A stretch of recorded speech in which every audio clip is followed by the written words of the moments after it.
89페이지에 공동소유 공유가 있어요. 박스가 있죠. 네, 조문 다 외우셔야 돼요. 쭉 읽으시면 돼요. 뭐 이렇게 흥분하셔가지고. 천천히 몇 번 읽으면 다 외워져요. 264조 전원동이 필요하다는 거, 265조 지분의 과반수 보존은 각자가 할 수 있다는 거, 266조 2항, 267조 이런 것들이 조금 더 중요합니다. 밑에 반가로에 동그라미 1, 동그라미 2, 제3자가 불법점유하면 전무반환 청구할 수 있다고 그랬죠. 동그라미 3, 이 제3자에 대해서 돈은 지분 비율로만 청구한다고 그랬어요. 다음 페이지 공유물, 동그라미 1번 공유 대지에 건물 짓는 거 변경, 관리가 아니라 변경. 동그라미 3번 공유물 관리와 관련된 판례, 아까 지분의 과반수로 할 수 있다고 그랬죠. 판례 1번 중요하죠. 2번도 중요하고요. 다는 아니고요. 두 개만, 일단 두 개만. 그리고 4번에 보면요, 세 번째 줄 공유물의 소수 지분권자, 과반수 지분권자 말고 소수 지분권자가 다른 공유자와 협의 없이 공유물의 전부 또는 일부를 독점적으로 점유할 수는 없다 그랬죠. 그러니까 점유하고 있으면 다른 소수 지분권자는 공유물을 나한테 인도하라, 반환하라고는 청구를 못하고 방해 상태 제거, 네가 독점적으로 사용하지는 말아라, 요거 청구할 수 있다. 꼭 기억하시자. 밑줄이 안 그어져 있죠. 여러분들이 빡빡 그세요. 밑에 공유물 분할 268조 1항 2항이 분할 금지 특약이죠. 269조 1항 협의가 안 될 때 법원 분할 청구죠. 자, 오른쪽 270조 지분 비율로, 균등한 비율이 아니라 지분 비율로 매도인과 동일한 담보 책임을 진다는 거. 동그라미 2번 형성권, 박스 2번 양가로 1, 양가로 2 가격 배상시키는 방법에 의한 분할도 뭐의 하나로? 현물 분할의 하나로 인정이 된다. 3번 공유물 분할 판결은 187조 형성 판결이니까 등기 필요 없다. 동그라미 3번 장래허가 원칙이 돼 상속재산 분할은 소급한다. 동그라미 4번 공유지분에 설정된 저당권은 분할되었을 때 그 설정자가 취득한 부분에 집중되지 않는다. 꼭 기억을 해주세요. 자, 합의하고 총유는 조문만 확인하시면 됩니다. 271조 합의는 조합체라고 되어 있죠. 수인의 조합체 이퀄 뭐예요? 동업관계. 밑에 반가로 273조 전원동의 없이는 지분 처분 못한다. 그죠? 그래서 부동산 합유 지분은 어떻게 등기해야 돼요? 부동산 합유는 합유라고 등기하죠. 합유. 지분 등기해야 안 해? 안 하죠. 그냥 합유라고 등기하죠. 그러니까 부동산 합유를 합유자 1인 명의로 등기하면 무효 이렇게 되죠. 동그라미 2번 동업관계가 존속하는 한 분할도 못하죠. 분할도 못합니다. 그래서 공유와는 달리 지분 처분 자유가 없고 분할의 자유가 없습니다. 자, 274조 합유관계가 종료되는 원인 2개, 조합체의 해산과 합유물의 양도. 그렇게 하면 남는 재산은 분할할 때 공유물 분할 규정을 준용, 협의 분할이 원칙, 예외 재판 분할 이렇게 가겠죠. 합의물 처분 변경, 전원동의 보존은 각자가. 조문 기억하시면 돼요. 그리고 4번 판례 하나. 합의자가 사망했다 하더라도 그 지분은 상속된다, 안 된다? 안 된다. 잔존 합의자의 합의로 기속된다. 총유는 비법인 사단 사원공동소유라고 그랬죠. 비법인 사단은 설립 등기하지 않은 단체. 그렇습니다. 설립 등기하지 않은 단체. 동창회가 설립 등기를 하지 않았다. 비법인 사단이죠. 종중, 사찰, 교회, 아파트 입주자 대표회의 다 비법인 사단이라고 했습니다. 이때 그 비법인 사단 소유물은 사원들 총유로 하고요. 이 총유는 특징이 뭐예요? 반가로 1번 박스 밑에 지분이 없고, 지분이 없으니 분할도 없다. 지분도 없고 분할도 없다. 다시 박스 276조 총유물 관리 처분은 총회결의. 그때 그 관리 속에 뭐가 들어가 있어요? 보존이 들어가 있지. 관리라는 건 보존, 이용, 계량인데 아까 공유나 합유는 보존을 각자가 할 수 있다는 규정이 따로 있었어요. 총회는 없지. 박스 밑에 반가로 2. 총유물 보존도 총회 결의를 거쳐라. 그죠? 그 다음에 276조 다시 2항. 사용수익은 어떻게 하죠? 전광, 기타, 귀하게 쫓아 각자. 이렇게 되겠죠. 마지막으로 277조. 총유물에 대한 권리 의무는 다이렉트로 취득 못하죠. 사원 자격을 취득을 해야 총유물에 대한 권리 의무도 취득. 사원 자격을 상실하면 총유물에 대한 권리 의무도 상실. 이렇게 되겠죠. 그렇게 합의하고 총유는 조문만 기억해 주시면 됩니다. 끝. 철저하게 보셔야 돼요. 소유권은 주의투지 통행권, 취득시효, 부합, 공유, 네 덩어리. 요거 잘 봐주시면 돼요. 그 다음에 타인 부동산을 일정 기간 사용식하는 용익물권이 나옵니다. 지상권, 지역권, 전세권이 나오죠. 지상권하고 전세권은 한 문제씩은 꼭 나오죠. 반면에 지역권은 한 2년에 한 번 나오는 게 보통이었는데 최근은 거의 매년 나오죠. 그러니까 각각 한 문제씩 나온다고 생각하시면 돼. 어떻게 하라 그랬죠? 한 번호 찍으면 된다. 한 번호. 그럼 하나는 맞아. 근데 뭔가 확실하게 하나 맞고 싶어. 그럼 지역권 열심히 하시면 돼. 조문만 달달달 암기하시면 돼. 그럼 하나 맞아요. 나머지 지상권하고 전세권도 조문 위주로만 기억하시면 됩니다. 판례 같은 거 설명을 드리지만 어려운 판례들이 있어. 그러면 그냥 한 귀로 듣고 한 귀로 흘리고 이렇게 돼. 이렇게 말씀 안 드려도 흘리긴 흘리는데 그래도 의지를 갖고 흘리자. 의지를 갖고. 지상권은 남의 땅을 사용식하는 권리죠. 목적이 정해져 있어요. 건물, 공작물, 수목, 소유 목적. 이걸 지상물이라고 하죠. 남의 땅에서 건물, 공작물, 수목을 소유하기 위하여 이렇게 목적이 제한되어 있습니다. 이걸 지상권이란다. 우리나라는 땅하고 건물이 별개의 부동산이라고 그랬죠. 그러니까 남의 땅에 건물을 소유할 수 있는데 그러려면 땅에 대해서 정당한 권리가 있어야 되겠지. 그게 뭐다? 지상권이다. 이렇게 생각하시면 돼요. 특징 생각해 봅니다. 타인 토지를 객치로 하죠. 그죠? 그 토지는 일필토지 전부여도 되고 일부여도 되죠. 두 번째, 건물, 공작물, 수목 소유 목적이죠. 그러니까 경작 목적은 돼, 안 돼? 안 되죠. 그래서 수목이라 하면 식림의 대상이 되는 수목만을 말한다. 경작의 대상이 되는 식물은 포함하지 않는다. 이렇게 판례가 나와요. 그러니까 경작 목적이 지상권 안 된다. 이런 뜻이에요. 세 번째, 지상물이 있든 없든 지상권은 성립하고 존속하죠. 의리각과 계약을 맺어서 그냥 지상권만 갖고 있어. 아직 건물은 안 짓고 있어. 그래도 지상권 취득하는 거예요. 이렇게. 그죠? 이 상태에서 건물을 갖고 있다가 새로 지려고 철거했어? 지상권 소멸하지 않습니다. 그래서 지상물은 지상권의 성립요건도 아니고 존속요건도 아니다. 이렇게 되죠. 지상물. 지료도 마찬가지죠.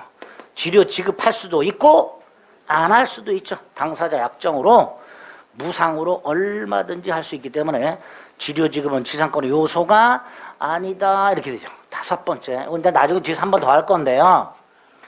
을이 건물을 소유하고 있다. 이때 지상권과 지상물 소유권은 별개의 권리죠. 별개의 권리죠. 결국 권리는 은은 권리를 두 개 갖고 있는 거예요. 갑소유 땅에 지상권 갖고 있고 그 위에 건물 소유권 갖고 있고. 이때 별개의 권리니까 대법원 을은 지상권만 팔아먹을 수도 있고 지상물만 팔아먹을 수도 있다. 그래서 지상권자와 지상물 소유자가 반드시 일치해야 되는 것은 아니다. 판례입니다. 지상권과 지상물 소유권은 별개의 권리니까 이거야. 별개의 권리니까 따로따로 양도할 수 있다. 꼭 잊지 마세요. 이따가 다시 한번 써먹습니다. 다섯 번째. 담보 목적 지상권 된다. 무슨 목적? 담보 목적 지상권이 된답니다. 대법원이.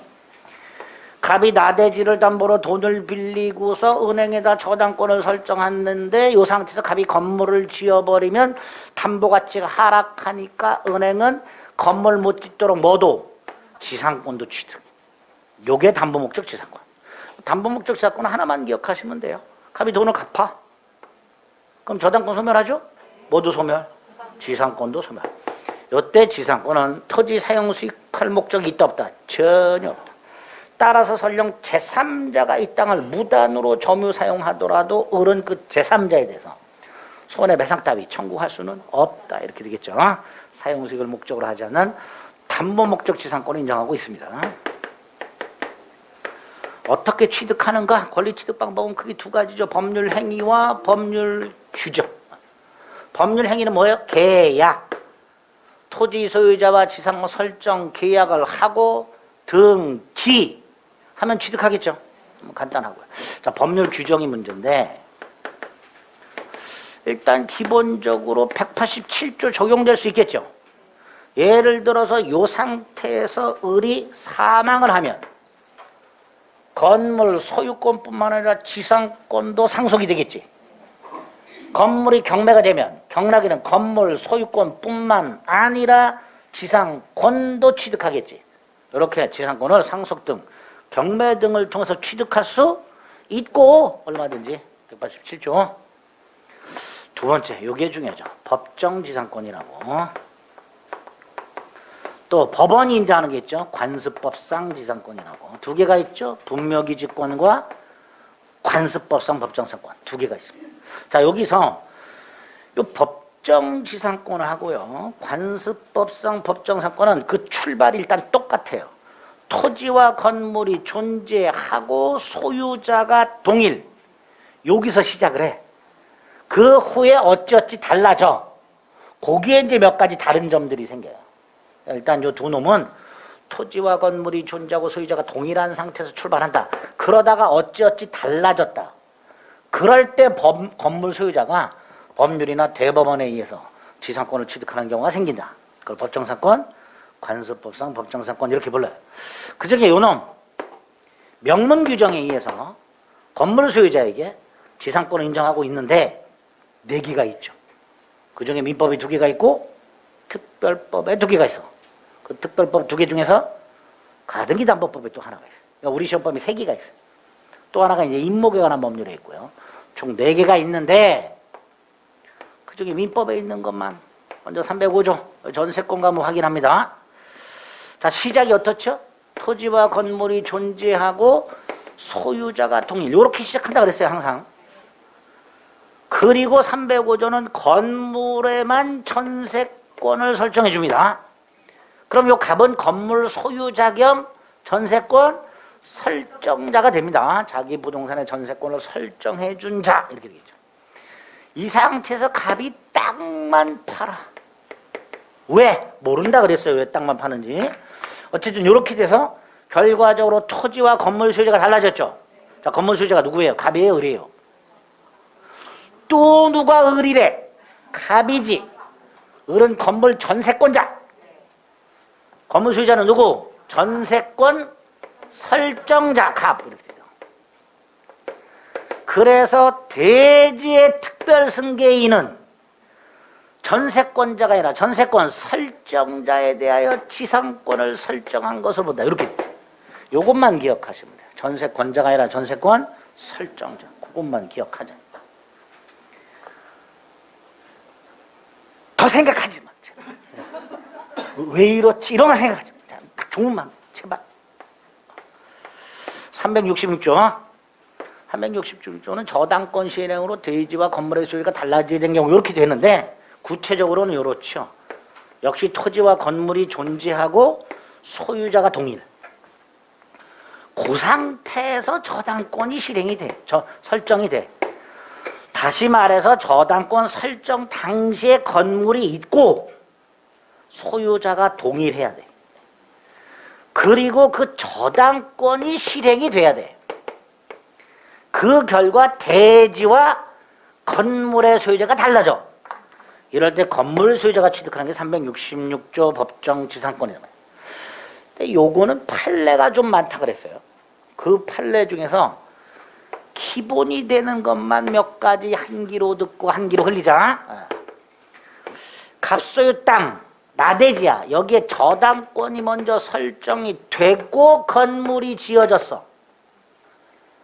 나중에 저당권이 실행이 되더라도 건물에 의한 법정사건은 인정되지 않지요. 그죠? 법정사건이 인정이 되려면 저당권 설정 당시 건물이 있었어야 된다 그랬어요. 근데 이거는 나대지에 저당권이 먼저 설정이 되고 건물이 지어졌으니까 법정사건은 인정되지 않는다 이렇게 돼요. 이건 나중에 저당권으로 가면 토지 건물 일괄 경매권으로 갑니다. 법정사건이 아니라 뭐로 간다고요? 토지 건물 일괄 경매권으로 갑니다. 여기 예외가 하나 있죠. 갑소유 나대지에 저당권이 설정이 됐는데 이때 건물이 신축 중. 그럼 이 저당권자는 이 땅을 나대지로 평가하지 않고 대지로 평가한다 그랬죠. 그러니까 나중에 완공된 건물이면 법정사건 인정된다 이렇게 되죠. 구별하셔야 되죠. 두 번째, 갑소유 땅 갑소유 건물이 있고 땅에 저당권이 설정이 되고 땅에 건물이 철거되고 신축이 된 후에 토지 저당권이 실행이 된 경우 이제 신축한 건물에 의한 법정사건은 된다. 왜? 저당권 설정 당시 건물이 있었지. 소유자 동일하죠. 그러니까 인정된단 말이죠. 우리 대법원은 저당권 설정 당시 그 건물이 존속하고 있을 것, 이거 요건이 아니에요. 그건 요건이 아니야. 그러니까 설정 당시 건물이 있었다면 설령 저당권 실행 전에 건물이 철거되고 신축이 됐다 하더라도 나중에 신축한 건물에 법정사건은 인정됩니다. 다만 그 지상권의 범위는 신축 건물이 아니라 뭘 기준? 구건물 기준. 이렇게. 범위는 구건물 기준. 이것만 기억하시면 돼요. 그런데 이게 또 예외가 있더라. 갑소유 땅, 갑소유 건물이 있다. 땅에 저당권 설정됐고 건물에도 저당권이 설정이 됐는데 저당권자가 동일인, 즉 우리 채권 하나 가지고 두 개에다 저당권을 설정한 거예요. 이런 걸 뭐라 하지요? 공동저당이라고 해요. 무슨 저당? 공동저당. 1인의 채권자, 하나의 채권, 수개의 저당권. 그걸 뭐라 한다? 공동저당. 이렇게 토지와 건물의 공동저당권이 설정된 후에 건물이 철거 후 신축되면 건물이 철거되는 순간 건물저당권은 살아나죠. 소멸하죠. 그럼 얘는 뭐만 남아요? 토지저당권만 남아. 그러니까 얘는 땅에서 채권을 전부 회수할 수 있어야 돼요. 땅에서. 그래서 우리 대법원은 이 경우에 이 땅을 나대지로 평가를 해버립니다. 그 말은 나중에 토지 저당권이 실행되더라도 건물에 의한 법정사건은 인정되지 않는다라는 뜻이에요. 그래서 토지에만 저당권이 설정된 후 철거 신축하고 토지 건물 공동저당권이 설정된 후 철거 신축을 구별하자. 구별되시죠? 구별해. 아우 싫으면 그냥 한 귀로 듣고 한 귀로 들으니까 인상 쓰지 말고 이거 몰라태. 제발. 세 번째, 그만해라 이 자식아. 조금만 더 할게요. 괴롭다. 그만해라. 조금만. 갑소유 땅 갑소유 건물이 있어. 저당권이 설정돼서 이미 법정사건이 성립할 요건을 갖췄죠? 갖췄어요. 그러니까 갑이 만약에 건물을 팔았어. 갑소유 땅 병소유 건물인 상태에서 땅이 경매가 됐어. 얘 법정사건 인정된다 안 된다? 얘 된다 안 된다? 되겠지. 좀 전에 이미 떡밥을 깔았잖아. 저당권 설정 당시 건물이 있고 소유자가 동일하다고. 실행 당시엔 소유자가 달라도 상관없단 말이죠. 예? 그러니까 인정된단 말이죠. 병은 법정사건 취득할 수 있단 말이에요. 네 번째, 갑소유 땅, 갑소유 건물이 있는데요. 갑이요. 건물도 팔고요. 땅도 팔았어. 그런데 땅만 등기를 넘겨줬어. 건물은 미등기 관계를 아직 등기를 못 넘겨줬어. 자, 땅은 등기 넘겨줬죠? 누구 소유야? 건물은 등기 못 넘겨줬죠? 누구 소유야? 갑수. 자, 일단 여기서 갑은 이따 보시겠지만 관습법상 법정상권을 인정하지 않습니다. 이때 갑에게 이 갑은 관습법상 법정상권을 인정할 필요가 없어요. 왜? 건물 팔았잖아.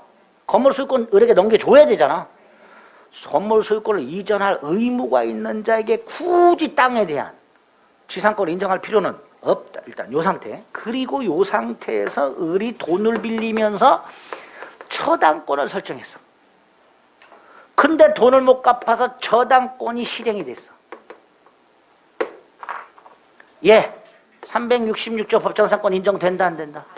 안 된다. 왜 안 되냐? 저당권 설정 당시 토지와 건물의 소유자가 달라. 그러니까 법정상권도 인정되지 않는다. 싸잡아서 요렇게 나옵니다. 미등기 건물을 대지와 함께 양도양수하고 대지만 등기를 넘겨준 경우 관습법상 법정상권 도 366조 법정상권 도 인정되지 않는다. 싸잡아서 같이 기억을 해주시면 돼요. 네? 여기까지. 이게 다야. 이게 다야. 끝. 요 정도는 기억하자. 이 정도. 네 번째, 존속기간 및 갱신. 일단 존속기간은 우리가 뭐 흔히 얘기하는 계약기간이죠. 그렇죠? 계약기간 두 종류가 있다 그랬어요. 최장존속기간과 최단. 최장은 몇 년을 넘지 못한다. 최단은 몇 년보다 단축하지 못한다. 이게 최단이라고 그랬어요. 근데 지상권에는 최장이 없어요.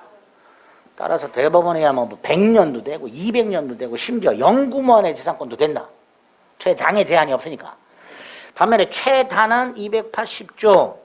내가 남의 땅에서 소유하고자 하는 지상물의 종류와 구조에 따라서 30년, 15년, 5년보다 단축하지 못한다. 이상으로 해라. 이상. 만약에 이거보다 단축하면 무효가 아니라 요만큼 연장한다. 이렇게 돼 있죠. 견관 건물 수목 소유 목적, 목적 건물 소유 목적, 건물 이외의 공작물 소유 목적. 최단. 요거보다 단축하지 못한다. 또 하나. 기간을 안정했다. 법에서 기간을 정해준다. 지상물의 종류와 구조에 따라서 30년, 15년, 5년. 지상물의 종류, 구조조차 정하지 않았다. 15년. 이렇게 지상권 존속기간을 정하지 않아도 법에서 기간을 정해 준다 말이지. 법정기간이 있더라. 요거 기억하시죠. 280조, 281조. 갱신, 재계약을 말하죠. 세 가지 방법이 있죠.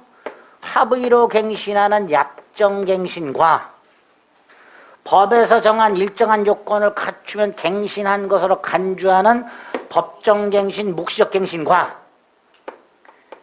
갱신의 간접적 강제라고 민법상 계약을 갱신하는 방법이 세 가지가 있다. 세 가지가 있다. 지상권에는 약정갱신은 당연히 할 수 있고 284조. 법정갱신은 없고 요게 있다. 283조.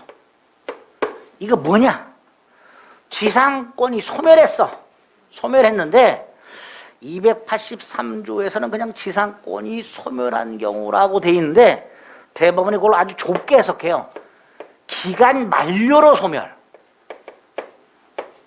다른 이유로 소멸하면 안 돼. 지상권이 존속기간 만료로 소멸해야 돼. 그런데 그 땅에 지상권자 소유의 지상물이 현존해. 두 가지 요건. 지상권이 존속기간 만료로 소멸하고 지상권자 소유의 건물이라든가 공작물이라든가 수목이 남아있어. 그래서 지상권자가 갱신해 주세요라고 청구했어. 그랬더니 토지 소유자가 싫어요 그랬어. 그러면 지상권자는 기다렸다는 듯이 지상물을 사세요 청구할 수 있다. 그리고 이건 거절할 수 있다 없다? 없다. 갱신 청구는 거절이 가능한 청구권이지만 지상물 매초권은 거절할 수 없는 형성권. 이거로 갱신의 간접적 강제라고 부르게 됩니다. 여기에 지상권이 있다라는 거 기억하셔야 돼요. 이게 존속기한 및 갱신입니다. 다섯 번째, 지상권의 효력.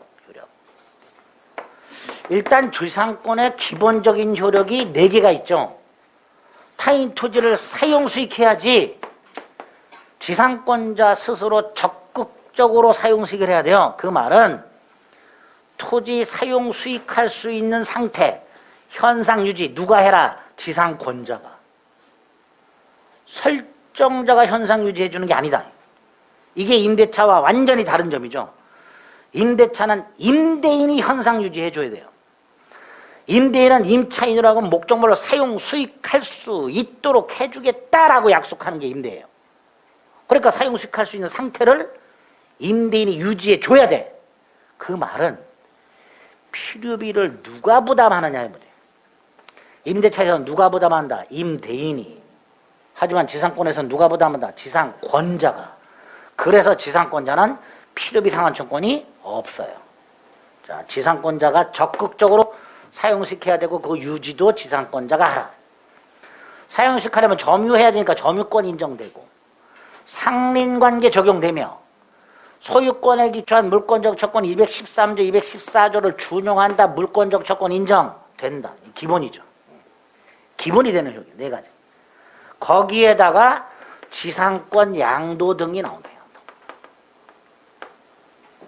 갑소유 땅에 을이 지상권을 갖고 있다. 팔아먹을 수 있나? 있다.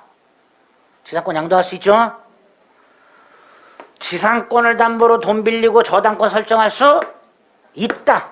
371조. 나중에 저당권 가면 나와요. 을은 존속기간 내 땅을 뭐 할 수 있다. 임대할 수 있다. 이때 토지 소유자의 동의 따위는 필요가 없다. 없다. 임대차에서는요. 임차인은 임대인의 동의 없이는 임차권을 양도 목적물로 전대하지 못한다고 돼 있죠. 지상권은 그런 게 없어. 동의 없이도 얼마든지 양도, 담보 제공, 임대할 수 있으며 나아가 이걸 금지하는 특약을 했다. 특약도 무효다. 판례. 지상권의 양도는 절대적으로 보장된다. 여기 일단 첫 번째.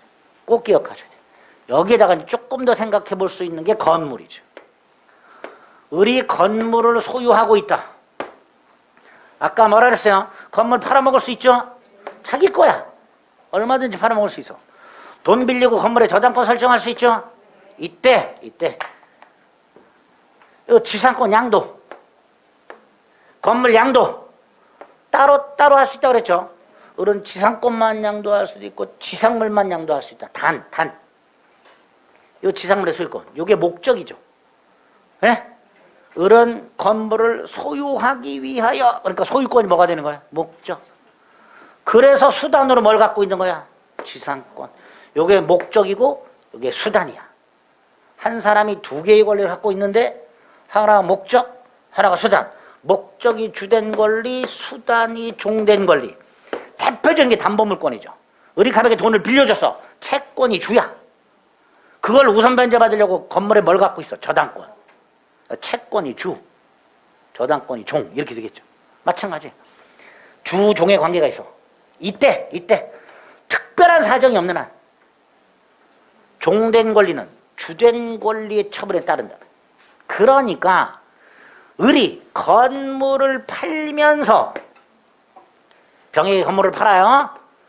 건물만 판다 라고 약정할 수 있다 없다? 있다. 따로 팔아먹을 수 있다. 건물만 팔기로 특약할 수 있다. 있는데 그런 특약이 없다면 지상권 양도가 포함된다. 이렇겠죠. 정확하게 기억하셔야 돼요. 건물만 팔아먹을 수 있다 없다? 있다. 그런데 건물만 양도한다는 특별한 약정을 따로 하지 않는 한 건물, 지상물 양도 속에는 지상권 양도가 포함된다. 예? 또 따로따로 할 수 있어요. 있는데 그렇다. 또 건물을 담보로 돈을 빌리면서 건물의 저당권을 설정할 때 이 저당권은 건물에만 효력이 미친다라고 특약할 수 있는데 그런 특약을 하지 않는 한 지상권에도 저당권 효력이 미친다. 네? 이렇게 나눠서 기억을 좀 해두셔야 돼요. 따로따로 양도할 수 있는데 주종의 관계가 있으니까 특히 지상물 양도, 지상권 담보 제공, 특별한 약정이 없는 한 지상권 양도 포함 지상권에도 저당권 효력이 미친다. 이렇게 해석을 한다는 거예요. 됐죠? 세 번째. 토지 소유자와 지상권자 사이에 지료 약정할 수 있다 없다? 있지? 얼마든지 했어. 유상으로 할 수 있다 그랬어. 무상도 되고 유상도 되고. 그런데 이 지료 약정이 등기가 안 돼 있네. 등기가 안 된 상태에서 을이 지상권을 팔거나 갑이 땅을 팔았네. 그럼 이 지상권 양수인 갑이 지료 청구할 수 있는가? 토지 양수인 을이 지료를 지급해야 되는가? 아니다. 등기되지 않는 한 제3자에게는 지료를 주장할 수가 없다. 제3자에 대한 관계에서는 무상이다. 이때 제3자가 누구? 지상권 양수인 또는 토지의 신소유자. 등기해야만 제3자에 대한 관계에서 지료 청구할 수 있다. 두 번째, 약정한 지료가 경제사정의 변동으로 상당하지 않게 되었다. 뭐 할 수 있다? 지료 증감 청구할 수 있다. 지료 증감 청구권, 상대방 동의 승낙을 받을 필요 없는 일방적인 권리다. 형성권. 따라서 당사자 중 일방이 지료를 증액을 청구하거나 감액을 청구하게 되면 상대방 동의나 승낙을 받을 필요 없이 증액 또는 감액이 된다. 단 상대방은 이의는 할 수 있다. 너무하지 않냐? 이렇게. 그러면 재판으로 간다. 그래서 법원이 증액 또는 감액 판결해 주겠지. 이때의 증액 또는 감액 판결은 이 증액 청구나 감액 청구가 타당한지에 대한 판결이에요. 따라서 만약에 증액 판결이 있다. 그러면 증액 청구가 정당하다는 거고 감액 판결이 있다. 그럼 감액 청구가 정당하다는 거예요. 결국 확인을 해주는 거 확인. 소급을 해. 증감 판결 효과는 소급한다. 따라서 판결 확정 시부터 증액 또는 감액되는 게 아니고 청구시로 소급해서 증액 또는 감액의 효과가 생긴다. 이렇게 됩니다. 이거 기억하셔야 돼요. 세 번째로 약정한 지료를 2년 이상 연체했어. 그러면 토지 소유자는 뭐 할 수 있다? 소멸을 청구할 수 있다. 이것도 형성권이다. 그래서 소멸 청구의 의사표시가 지상권자에게 도달하면 말소 등기 없이 지상권은 소멸한다. 말소 등기 없이 지상권은 소멸합니다. 연속 인연뿐만 아니라 통산 인연을 포함하죠. 연속적 인연 연체뿐만 아니고 합해서 인연 연체를 포함해. 단 각과 을 사이에 지료약정이 있고 등기가 돼 있어. 그리고 땅이 팔렸어. 이때의 지상권자가 토지 소유권 양도 전후에 걸쳐서 2년 연체했어. 근데 아직 양수인에 대한 관계에서 2년이 안 됐어. 그럼 얘는 소멸 청구할 수 없다. 양수인에 대한 관계에서 2년 이상의 연체가 되어야 토지 양수인은 지상권 소멸을 청구할 수 있다. 마지막 요 경우 지상권이 저당권의 목적인 때, 지상물이 저당권의 목적인 때 을이 2년 이상 지를 연체했어. 소멸 청구하겠죠. 네? 그럼 지상권이 소멸하면서 건물이 철거될 것이고 따라서 저당권도 소멸하는 문제가 생겨요. 그렇죠? 그럼 저당권자는 을 믿고 돈 빌려줬는데 을이라는 자식이 지를 안 줘가지고 지상권 날라가고 건물 날라가서 저당권자도 저당권이 날라가는 문제가 생기지. 그러니까 안 되겠다. 288조. 감 너는 을의 2년 이상 지료 연체를 이유로 소멸을 청구할 때 저당권자에게 통지를 해줘라. 그리고 상당한 기간이 경과해야 지상권 소멸하고 저당권도 소멸한다. 그 상당한 기간 동안에 저당권자는 다른 담보를 확보해라 라는 취지에서 288조가 마련이 되어 있습니다. 요 정도. 요게 지상권 효력에서 봐야 될 내용 전부예요. 별거 없죠. 지상권 소멸 사유가 있고요. 소멸 사유가 많죠. 존속기한 만료, 토지, 멸실, 지상권 포기, 20년간 지상권 행사 안 해서 소멸시효로 소멸 등등등. 그 중에 지상권 특이의 소멸 사유, 2년 이상 지료 연체를 이유로 하는 지상권 소멸, 청구에 의한 소멸. 지상권에만 있죠. 두 번째, 소멸의 효과. 자, 지상권이 소멸하면 갱신하지 않는 한 지상권자는 땅을 돌려줘야 되죠. 돌려줄 때 그냥 돌려주면 안 되지. 땅 위에 있는 지상물을 수거해서 토지를 원상에 회복해서 돌려줘야 되죠. 지상권이 소멸하게 되면 일단 지상권자는 지상물 수거 의무이면서 수거권이래. 어쨌든 수거해야 되고 원상 회복해서 토지를 반환해야 되는데, 이때 토지 소유자는 지상권자에게 건물을 철거하지 말고 팔아라 매수 청구할 수 있다. 그래서 지상권에는 지상물 매수 청구권이 두 종류, 지상권자의 지상물 매수 청구권과 설정자의 지상물 매수 청구권 두 종류. 요거는 사라. 그리고 딱 기간 만료로 소멸한 경우에만, 갱신 청구했는데 거절당했을 때만 사라 할 수 있는 반면에 토지 소유자는 팔아라. 어떤 경우? 소멸 사유를 묻지 않는다. 그러니까 다르죠. 다만 둘 다 무슨 권? 형성권 이렇게 되겠죠. 세 번째, 지상권자는 필요비 상환 청구는 없다고 그랬죠? 그러니까 유익비 상환 청구는 인정이 돼요. 다만 유익비 상환 청구는 규정이 없어요. 임차인의 유익비 상환 청구는 유추해서 인정할 뿐입니다. 규정은 없다. 마지막으로 특수지상권 3개. 첫째, 구분지상권. 타인 토지의 지표는 사용 수익하지 않고 지하, 지상, 특정 공간, 범위를 정하여 사용 수익할 수 있는 지상권. 이걸 구분 지상권이라고. 두 개만 기억하면 돼요. 수목 소유 목적으로는 설정할 수가 없고, 구분 지상권을 설정하고자 하는 땅의 제한 물권, 지상권, 그 물권을 목적으로 하는 다른 물권, 저당권, 요런 게 있다. 요 상태에서 구분 지상권을 설정하게 되면 충돌한다, 얘네들하고. 그러니까 전원 승낙을 받아라. 토지 소유자 이외에 지상권자나 지상권의 목적을 하는 저당권자가 있는 상태에서 구분 지상권을 설정하게 되면 이 기존 물권자들과 충돌하니까 전원 승낙을 받아라. 두 가지만 기억하시면 돼요. 그 다음에 중요한 게 요 놈이죠. 분묘기지권. 묘지를 말하죠.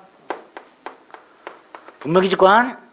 남의 땅에 분묘, 즉 묘지를 설치, 그리고 묘지를 설치한 자가 그 묘지를 소유. 이 묘지는 법적으로는 공작물입니다. 건물 아니고요, 수목 아니죠? 네? 공작물이 남아있는 거. 공작물이라고 생각하세요? 야, 저게 무슨 공작물이냐? 그냥 그렇게 생각하라고. 그 사람이 소유해요. 소유만 하는 게 아니죠. 제사도 지내고 봉사도 하고 수고도 해야 되겠지. 이렇게 타인 토지에 분묘를 설치 앤드 소유하면서 제사, 수호, 봉사를 목적으로 분묘기지, 분묘기지가 뭐죠? 바닥면, 분묘기지 및 주위의 공지, 빈 땅, 요거를 사용 수익할 수 있는 관습법적으로 인정되는, 대법원이 인정하고 있는 지상권 유사의 물권을 분묘기지권이라 한다.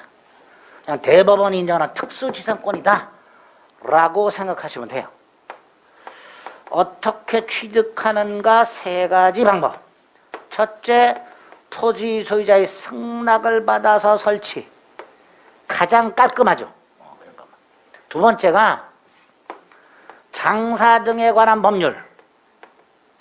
시행 전 2001년도 1월 13일이죠. 장사 등에 관한 법률 시행 전 무단으로 설치를 하고 20년이 경과. 그럼 분묘기지권을 시효 취득한다. 장사 등에 관한 법률 시행 후는 안 되나요? 안 됩니다. 이게 이제 과거에 매장 및 묘지 등에 관한 법률이었는데 그 매장 및 묘지 등에 관한 법률에는 그런 규정이 없었는데 요거로 법을 바꾸면서 타인 토지 무단 설치를 금지하고 있어요. 여기는. 그러니까 장사 등에 관한 법률 시행 후 무단 설치한 분묘에 대해서는 분묘기지권을 인정하지 않습니다. 그 전. 자, 두 번째, 20년 경과하면 시효 취득한다 그랬죠? 시효 취득하려면 소유회사가 필요하죠?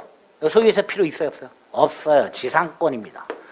분묘기지 소유권을 시효 취득하는 게 아니라 분묘기지권을 시효 취득합니다. 따라서 소유회사는 필요가 없고요. 등기도 필요 없고요.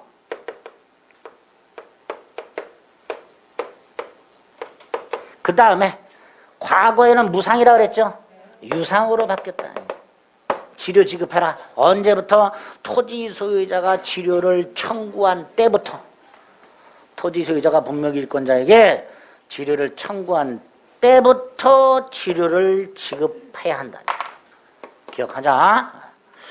세 번째가 내 땅에 묘지를 설치하고 그럼 갑소유 땅, 갑소유 분묘죠. 분묘 이전 특약 없이 땅만 팔았어요. 그럼 토지와 분묘 소유자가 달라졌죠?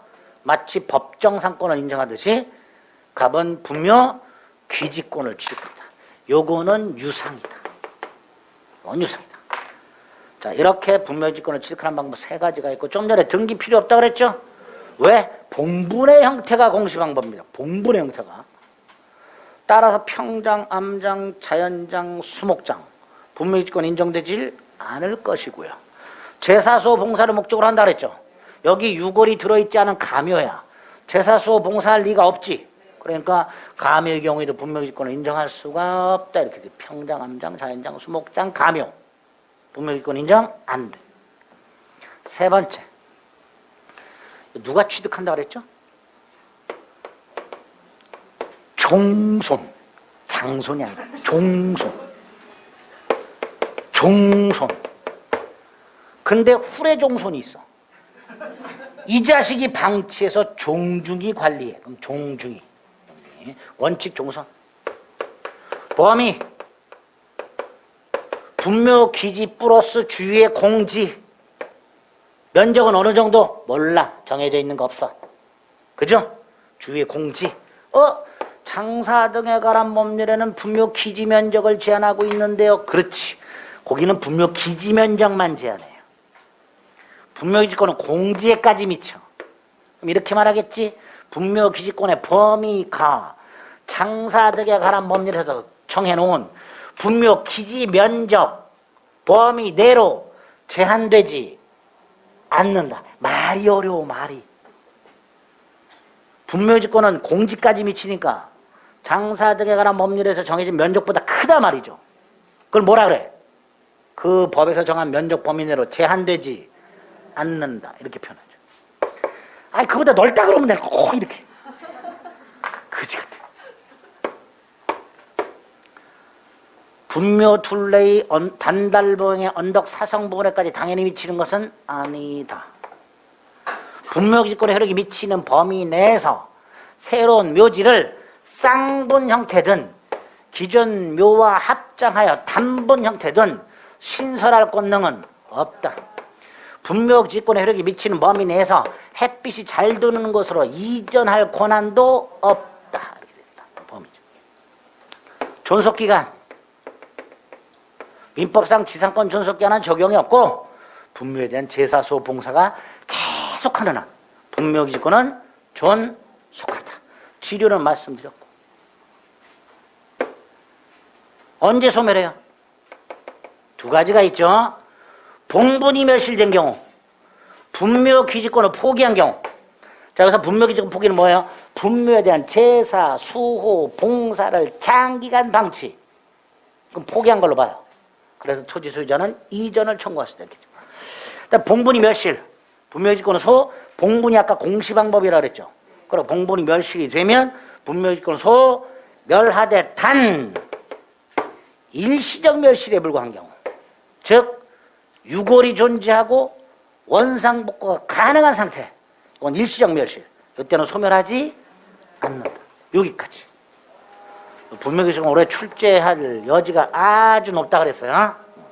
이 지료 판결 때문에 꼭 기억해 두셔야 돼요. 마지막이 관습법상 법정상권이 또 나왔어요.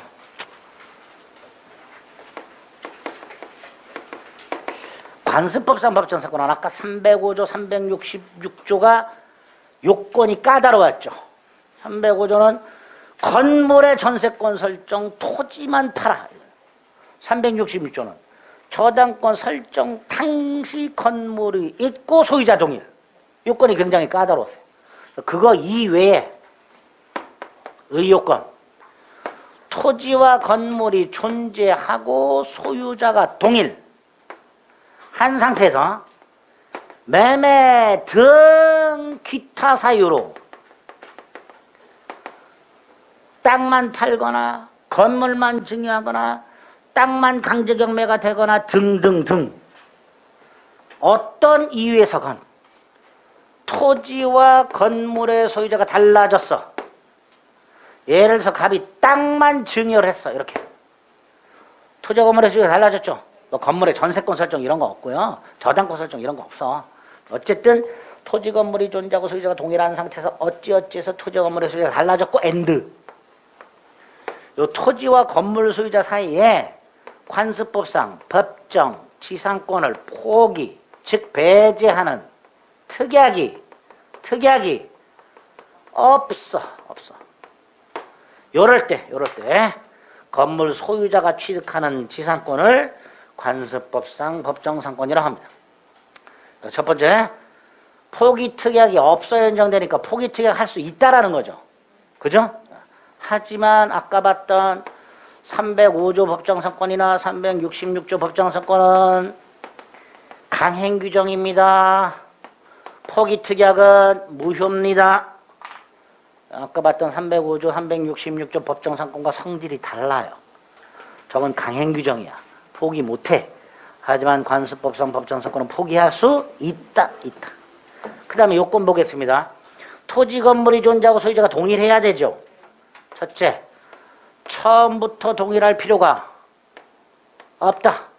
무슨 뜻일까요? 원래 이 건물이 을소유였어요. 갑소유 땅 을소유 건물. 을이 건물을 갑에게 넘겨요. 같아졌죠? 다시 갑이 병한테 팔아요. 달라졌죠? 법정상권 인정된단 말이에요. 그러니까 토지와 건물이 처음부터 원시적으로 동일할 필요는 없다. 그럼 언제 동일해야 되는가? 이거. 매매 등 사유가 있을 때 동일. 즉 땅이든 건물이든 처분 당시 동일. 원시적으로 동일할 필요가 없고 땅이든 건물이든 처분, 뭐 팔아먹거나 증여하거나 요 당시 토지와 건물이 소유자가 동일하면 돼. 이게 원칙. 여기서 단 이 땅이나 건물에 압류가 되거나 압류보다 먼저 가압류가 되거나 가압류보다 먼저 저당권이 설정이 되었을 때는 각각 압류된 때, 가압류된 때, 저당권이 설정이 된 때 동일 해야 돼. 문구만 기억하시면 돼요. 또 눈으로 또 이해하려고 그러지 마시고 문구만 기억하세요. 이해 안 돼. 네? 원시적으로 동일할 필요가 없다. 그럼 언제 동일해야 되냐? 처분 당시 동일하면 된다. 단 그 땅이나 건물에 압류보다 먼저 가압류보다 먼저 저당권이 설정됐다면 각각 그때 그때 동일했어야 된다. 기억하셔야 돼요. 두 번째, 동일하기에만 하면 이 건물은 미등기 건물도 되고 무허가 건물도 된다. 매매 등 기타 사유로 달라져야 된다 그랬죠? 안 되는 거 두 개. 환매권 행사, 환지 처분. 갑이 을에게 땅을 팔면서 토지를 되사올 수 있는 환매권을 갖고 있어. 그 상태에서 을이 건물을 지었는데 갑이 환매권 행사해서 땅이 갑에게 되돌아갔어. 그럼 을소유 땅 을소유 건물에서 갑소유 땅 을소유 건물로 바뀌었죠. 법정사건 안 돼. 환지 처분, 공법상 처분이죠. 갑소유 땅 갑소유 건물, 을소유 땅 을소유 건물, 토지 구획 정비 사업 등을 통해서 땅을 바꿨어. 그래서 을소유 땅 갑소유 건물, 갑소유 땅 을소유 건물이 됐어. 법정사건 안 돼. 환매권 행사하여 토지 건물의 소유가 달라진 경우하고 환지 처분을 통해서 토지 건물의 소유가 달라진 경우에는 법정사건 인정할 수 없다가 판례. 마지막으로 이거. 여기 없어야 된다 그랬죠? 여기에 해당되는 거 두 개. 철거 특약과 토지 임대차 계약. 토지 소유자와 건물 소유자 사이에 건물 철거 특약이 있거나 토지에 대한 사용 계약, 즉 임대차 계약이 있다면 법정사건을 포기하는 특약으로 볼 것이다. 따라서 법정사건 인정되지 않는다. 그런 특약이 없어야 인정이 된다. 이렇게 되겠죠. 그죠? 일단 이게 기본이고요. 토지 공유와 관련된 판례. 공유토지. 단독 토지 위에 공유 건물 이런 거 생각하지 마세요. 공유 토지 위에 건물이 있는데 세 갈래. 공유 토지가 분할된 경우, 공유자가 지분을 팔아먹은 경우, 이 건물이 지분의 과반수 동의받아서 신축한 경우, 세 가지로 나눠서 키워드로 찾으셔야 돼. 분할, 공유토지 분할 돼. 법정사건. 공유토지 지분만 전매 안 돼. 공유토지 위에 공유자의 지분 과반수 동의에도 신축한 건물이 있어 안 돼. 이렇게 돼. 암기하는 거예요.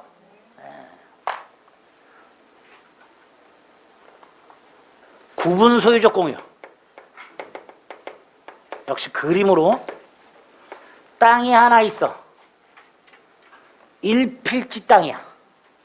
갑과 을이 공유로 등기가 돼 있어.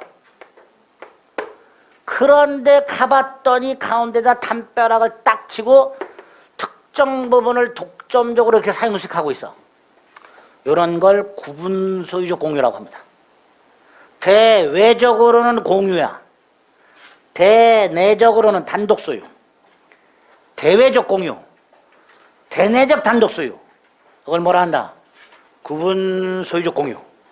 이 상태에서 갑이 건물을 갖고 있다가 땅 소유권이 바뀌었어. 그럼 토지와 건물의 소유가 같았다가 달라졌죠.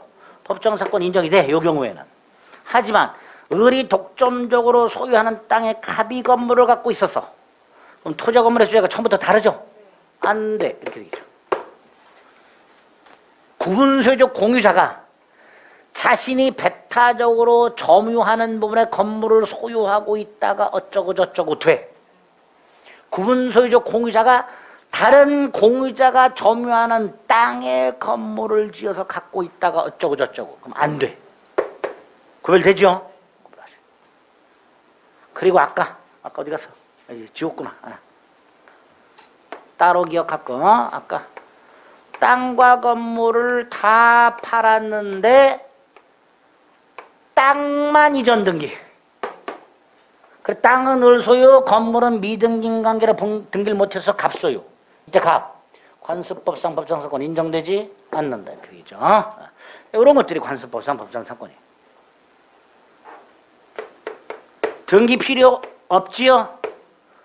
법정사건이든 관습법상 법정사건이든 등기 없이 취득. 존속기간은 지상물의 종류와 구조에 따라서 30년, 15년, 5년. 지료 유상. 뭔 상? 유상. 자, 여기서 지료와 관련해서 법정 지상권이 성립을 하면 지료 지급 의무가 생긴다. 유상이라 그랬어요. 그죠? 근데 지료액은 나중에 결정이 되죠. 예? 법정 지상권이 성립하는 순간 지료액까지 결정되진 않아요. 일단 법정 지상권이 성립하면 지료 지급 의무가 생기는데 얼마를 지급할 것이냐는 법정 지상권이 성립한 후에 토지 소유자와 건물 소유자가 만나서 협의해서 결정을 하거나 협의가 안 되면 소송을 통해서 법원이 결정을 하게 돼요. 그러니까 지료가 결정되기 전까지는 지급은 해야 되긴 해야 되지만 얼마를 지급해야 될지가 결정이 안 됐으니 지급할 수가 없지. 하고 싶어도 못하지. 그러니까 지료 연체가 있을 수가 없어요. 하지만 지료액이 결정이 되면 소급을 해. 지료액이. 그러니까 지료액이 결정이 됐어. 결정 후 2년 이상 연체가 아니라 결정 전 후 2년 이상 연체하면 토지 소유자는 지상권 소멸을 청구할 수 있다. 결정 후 2년 연체가 아니라 결정 전 후에 걸쳐 2년. 그래서 법정상권의 지료가 결정이 되면 지상권자는 지체 없이 지료를 지급하라. 까딱하다가 2년 연체가 될 수 있으니까. 전후에 걸쳐서. 요거 기억하시면 돼요. 그 다음에 요거는 생각만 하세요. 공부하려고 하지 마시고. 하지 말까? 생각만은 해야 돼. 생각만은. 갑소유 땅에 갑소유 건물이 있어. 근데 갑이 이거 사례 형태로 건물을 하게 팔았어. 토지와 건물의 수가 같았다가 달라졌죠. 그리고 둘 사이에 이런 게 없어. 철거 특약 같은 게 없어. 그럼 얘는 건물 소유권을 취득하면서 땅에 뭘 취득해요? 법정? 반수법상 법정사건을 취득하겠지. 자, 지상권 등기해야 해요? 등기 필요 없어요? 예, 등기 없이. 이렇게 법정 지상권이 성립을 한 후에 법정 사건이 성립한 후에 첫째, 건물을 철거 신축하는 경우, 땅이 팔리는 경우, 건물이 팔리거나 건물이 경매되는 경우, 네 가지 경우의 수가 사례 형태로 나와요. 법정 지상권이 성립한 후. 하나만 생각해 볼게요. 법정 지상권이 성립을 한 후에 갑이 땅을 팔았어. 이때를 새로운 토지 소유자에게 지상권 등기해야 주장할 수 있어요? 등기 없이 주장할 수 있어요? 이 새로운 토지 소유자에게, 자, 일단 새로운 토지 소유자에게 지상권 주장할 수 있어요? 없어요? 있지. 물권이니까. 단, 얘 지상권 등기 없이 지상권 갖고 있죠? 이때 새로운 소유자에게 지상권을 등기해야 주장할 수 있냐? 등기 없이 주장할 수 있냐? 등기 없이. 왜? 187조 생각해 보세요. 등기 없이 취득한 부동산 물권을 어떨 때 등기해야 돼요? 제3자한테 대항하려면 등기해야 돼요? 처분하려면 등기해야 돼? 처분. 얘가 지금 지상권 처분했어? 안 했잖아요. 땅이 팔렸지. 그러니까 어른 등기 없이도 새로운 소유자에게 지상권 주장할 수 있다. 그죠? 또 하나, 건물 팔린 거. 요때 요런 부르는 명칭만으로 생각하자. 병. 법정 지상권이 붙은 건물의 양수인. 예? 그래서 지문에서 혹시라도 법정 지상권이 붙은 건물의 양수인이라는 지문이 나왔을 때 이게 떠오르시는 분들은 그 지문을 풀어도 되지만 얘가 뭐요 하는 분들은 그냥 건너뛰어야 돼. 괜히 생각했다가 시간만 가요. 아시겠죠? 법정 지상권이 붙은 건물의 양수인. 여기까지만. 너무 많이 했다. 92페이지. 지상권 밑에 의가 있죠. 279조. 주문박스 밑에 양가로 1, 오른쪽 양가로 2, 양가로 3, 양가로 4, 양가로 5. 다 기억하셔야 됩니다. 비교는 나중에 하시고요. 지상권 취득 있습니다. 한 장 넘깁니다. 법률 규정에 한 취득 305조, 366조가 있죠. 네? 자, 그 366조 중에서 주의 보세요. 갑소유 땅, 갑소유 건물. 그 상태에서 땅의 저당권 설정. 그 상태에서 건물이 먼저 팔리고 땅이 저당권 실행됐어. 법정사건 인정된다. 밑에 366조 동그라미 1, 동그라미 3, 동그라미 4. 그 정도. 동그라미 5번을 보세요. 이렇게 돼 있죠. 공유로 등기된 땅의 소유관계가 구분소유적 공유관계에 있는 경우에 건물을 소유하고 있는 공유자가 그 건물을 이렇게 되죠. 이 그림이죠. 요 그림. 요 그림에서 저당권 설정. 그럼 토지와 건물이 존재하고 소유자가 동일하지.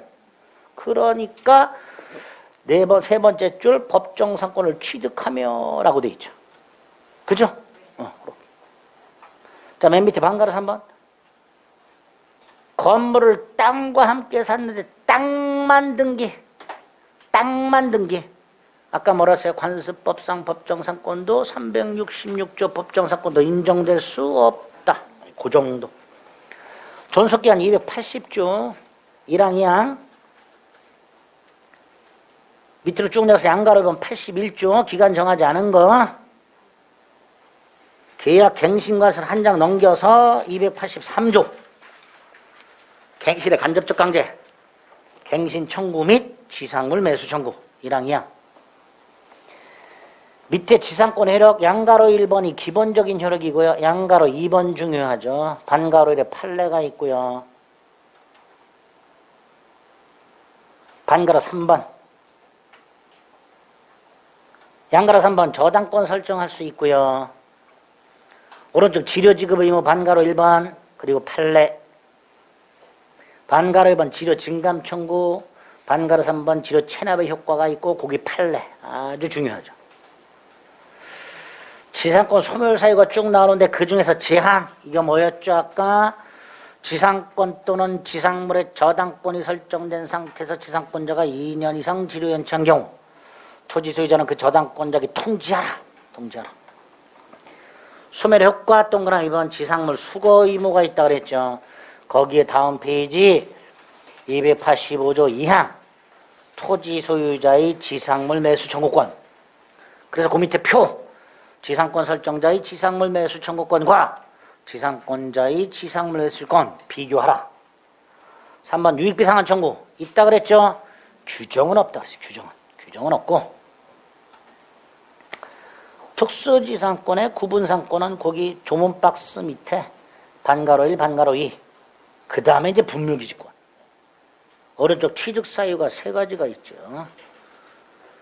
그 중에 시효취득이 있고요. 공시방법은 필요가 없다고 되어 있고요. 반가로 3번 종손이 취득하는 게 원칙이고요. 범위와 관련해서는 두 번째 끝부분 사성부분에까지 당연히 미치는 것은 아니다. 세 번째 새로운 묘지 신설 안 된다. 마지막으로 장사대경한 문제에서 정해져 있는 그 범위 내로 제한되는 것은 아니다. 치료지급 의무. 두 번째 거 자기 토지 분묘 설치하고 토지를 팔았다. 유상이라 그랬죠. 그죠? 다음 페이지 시효취득도 유상으로 바뀌었다 그랬고요. 존속기간, 분묘가 존속하는 동안은 계속해서 존속한다. 다만 상당 기간 동안 수화봉사를 저버리고 있다. 분묘기지권의 포기. 봉본이 멸실됐다. 소멸하되 일시적 멸실을 소멸하지 않는다. 그 다음에 이제 관습법상 법정사건이 나왔죠. 반가로 2번 성립요건에 동그라미 1번. 그 밑에 판례. 동그라미 2번에 가로 안에 있는 거 환지처분 X, 환매권 행사 X. 동그라미 3번에 1번 건물 철거 특약, 2번 토지 임대차 계약. 포기한 거다. 그죠? 자, 오른쪽. 박스. 1번. 2번 토지 공유죠? 그죠? 주위에도 공유 토지죠? A, B도 토지 공유죠? 자, 토지 공유와 관련된 세 가지.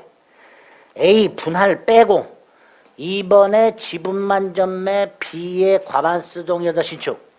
안 된다. 법정사건 안 된다.